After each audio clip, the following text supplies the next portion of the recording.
Aku hanya memikirkan satu peraturan penting. Kenapa kau lakukan hari ini kalau kau bisa melakukannya besok? Few moments later.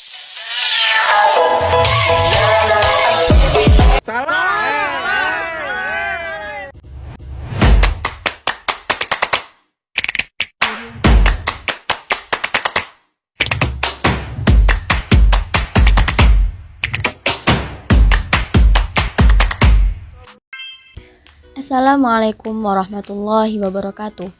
Perkenalkan, saya Marisa Mazia Rahmania, mahasiswi dari Universitas Merdeka Pasuruan, semester 5, akan menjelaskan mengenai hukum konstitusi tentang peran Mahkamah Konstitusi dalam penegakan hak asasi manusia. Langsung saja, konstitusi merupakan segala ketentuan dan aturan dasar mengenai ketatanegaraan. Berdirinya sebuah negara tidak lepas dari adanya konstitusi yang mendasarinya. Konstitusi dapat berupa hukum dasar tertulis yang lazim disebut dengan undang-undang dasar, dan dapat pula tidak tertulis. Konstitusi merupakan dasar dari tatanan hukum sebuah negara, yang di dalamnya terdapat perlindungan terhadap hak asasi manusia, dan mengatur tentang distribusi kekuasaan dalam penyelenggaraan negara. Konstitusi biasanya juga disebut sebagai hukum fundamental negara, sebab konstitusi ialah aturan dasar yang nantinya akan menjadi acuan bagi lahirnya aturan-aturan hukum lain yang ada di bawahnya. Konstitusi dalam arti formal adalah suatu dokumen resmi, seperangkat norma hukum yang hanya dapat diubah di bawah pengawasan ketentuan-ketentuan khusus, yang tujuannya adalah untuk menjadikan perubahan norma-norma ini lebih sulit. Di Indonesia, konstitusi yang digunakan merupakan konstitusi tertulis, yaitu Undang-Undang Dasar Negara Republik Indonesia tahun 1945 atau biasa disebut dengan UUD 1945. Pasal 3 ayat 1 Undang-Undang Nomor 12 Tahun 2011 tentang pembentukan peraturan perundang-undangan mempertegas kedudukan Undang-Undang Dasar sebagai sebuah hukum dasar.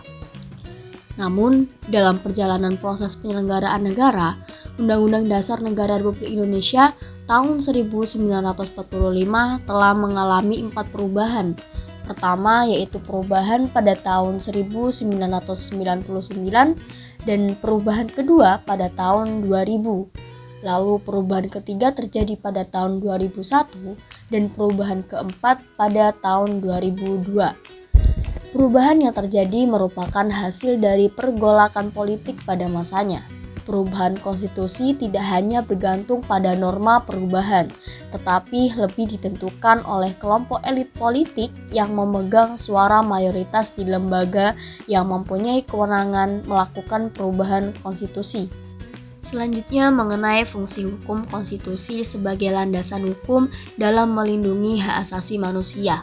Secara teoritik, Mahkamah Konstitusi dibentuk sebagai lembaga yang memiliki otoritas di dalam menafsirkan konstitusi, menyelesaikan sengketa antara lembaga negara yang sumber kewenangannya dari konstitusi, dan memberikan putusan mengenai dugaan pelanggaran yang dilakukan oleh presiden dan atau wakil presiden. Adapun eksistensi Mahkamah Konstitusi dalam sistem ketatanegaraan Republik Indonesia yaitu beranjak dari adanya perubahan atas Undang-Undang Dasar 1945. Melalui perubahan ketiga, UUD 1945 yang dilakukan pada sidang tahunan MPR tahun 2001, Mahkamah Konstitusi yang semula masih sekedar menjadi wacana sistem ketatanegaraan Indonesia telah menjadi sebuah lembaga negara yang sangat dibutuhkan bagi kehidupan berbangsa dan bernegara. UUD 1945 menyebutkan bahwa Mahkamah Konstitusi adalah lembaga yang ditunjuk untuk mengadili tuduhan pelanggaran konstitusi oleh presiden dan atau wakil presiden yang diajukan oleh DPR. Apabila dalam pemeriksaan itu dapat dibuktikan kesalahannya, maka DPR dapat mengajukan pemberhentian presiden dan atau wakil presiden kepada MPR lewat sidang paripurna. Setelah itu, peran lembaga-lembaga negara dalam penegakan hak asasi manusia berdasarkan ketentuan konstitusi. dalam rangka pelindungan dan penegakan HAM oleh lembaga-lembaga negara di antara dilaksanakan oleh Komisi Nasional Hak Asasi Manusia, Komisi Perlindungan Anak Indonesia, Komisi Nasional Perempuan, dan Komisi Kebenaran dan Rekonsiliasi. Namun dalam perkembangannya, Komisi Kebenaran dan Rekonsiliasi justru dibubarkan karena tidak sesuai dengan fungsi dan tugasnya yang sesungguhnya, sehingga tidak memberikan keadilan pada masyarakat. Selain dilakukan oleh komisi yang dibentuk oleh negara, perlindungan dan penegakan HAM saat ini lebih banyak dilakukan oleh lembaga peradilan, khususnya pasca reformasi. Di antaranya yaitu Pengadilan HAM Khusus, Peradilan HAM Berat, dan Mahkamah Konstitusi yang memiliki kewenangan menguji undang-undang atas UUD 1945. Dalam perkembangannya, justru MK lebih banyak melakukan pelindungan dan penegakan HAM pada warga negara dengan banyaknya putusan-putusan terhadap undang-undang yang inkonstitusional. Dan putusan MK pun bernilai strategis dan mampu menegakkan HAM bagi warga negara. Esensi perlindungan dan penegakan HAM tersebut sangat dipengaruhi kedudukan hakim dalam memutus perkara, sehingga hakim memiliki peran dalam menegakkan independensi dan imparsialitas baik sebagai institusi maupun sebagai individu. Selain itu, faktor lainnya adalah adanya hak mendapat bantuan hukum. Pola penegakan keadilan telah menunjukkan bahwa hak untuk mendapatkan bantuan hukum adalah upaya adanya persamaan dalam hukum sebagai bagian dari pemenuhan akan hak asasi manusia. Adapun lembaga peradilan sebagai penegakan HAM, yakni Pengadilan HAM. Perkembangan dan terobosan yang sangat baik lahir dalam masa reformasi adalah dengan munculnya mekanisme penyelesaian kasus pelanggaran hak asasi manusia melalui Pengadilan Hak Asasi Manusia. Pengadilan HAM merupakan salah satu instrumen yang penting dalam penegakan dan perlindungan HAM. Pengadilan HAM diatur secara khusus dalam Undang-Undang Nomor 26 Tahun 2000 tentang Pengadilan HAM yang menganut asas retroaktif.